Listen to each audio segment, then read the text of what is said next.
Hello दोस्तों, सभी को राधे राधे, नमस्ते, प्रणाम। मैं आपकी शालिनी सिंह, मैं हमारे चैनल में आप सभी का स्वागत अभिनंदन करती हूँ। देखिए, एक छोटा सा सुहाग गीत। वीडियो अच्छा लगे तो लाइक कमेंट शेयर जरूर करिएगा। मोरे पीछवारा लवंगिया का पेड़वा हो, लवंगिया का पेड़वा हो, लवंगा चुएला धीरा तारे ललन जी। अरे लवंगा चुएला धीरा तारे ललन जी। लवंगा कटाई बाबा पलंगा सलावाले न हो, लवंगा कटाई बाबा पलंगा सलावाले न हो। रेशमा से दिया लेन बिनवाई रे ललन जी। अरे रेशमा से दिया लेन बिनवाई रे ललन जी। यही पलंग चढ़ी सूता दुल्हे कमन रामा, दुल्हे कमन रामा को रामा सूता लीन बेटी हो दुल्हे रामा, बेटी हो दुल्हे न देई एने चला ओने चला ससुरु का पुत जी। नयर का चुनरिया धूमिल होई जाई जी। एने चला ओने चला ससुरु का पुत जी।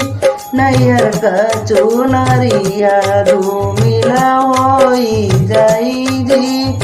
एतनी वचन सुनी दुल्हे कमन रामा, बतिया जे दियालेन दोहराई रे लन जी।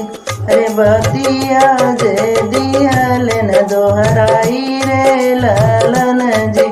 अरे ते चलाओ ते चला ससुरु कड़ेरिया हो, जोड़ावा धूमिल होई जाई रे ललन जी।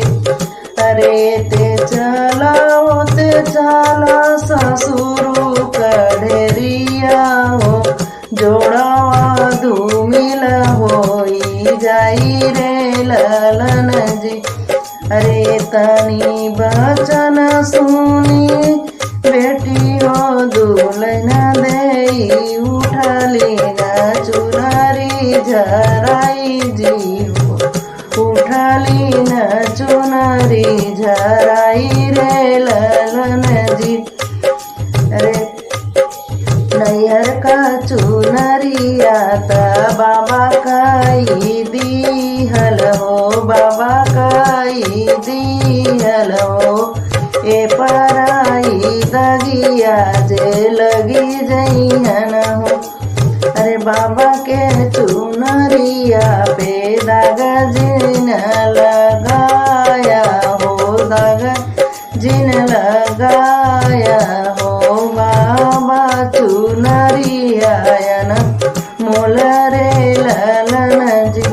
अरे बाबा कदी हल चुनरिया न मोल हो, बाबा काई दी हल चुनरिया न मोल हो। चुनरी पे दाग जिनल गया हो ललन जी। अरे चुनरी पे दाग जिनल गया हो ललन जी। चैनल में सभी को तहे दिल से धन्यवाद।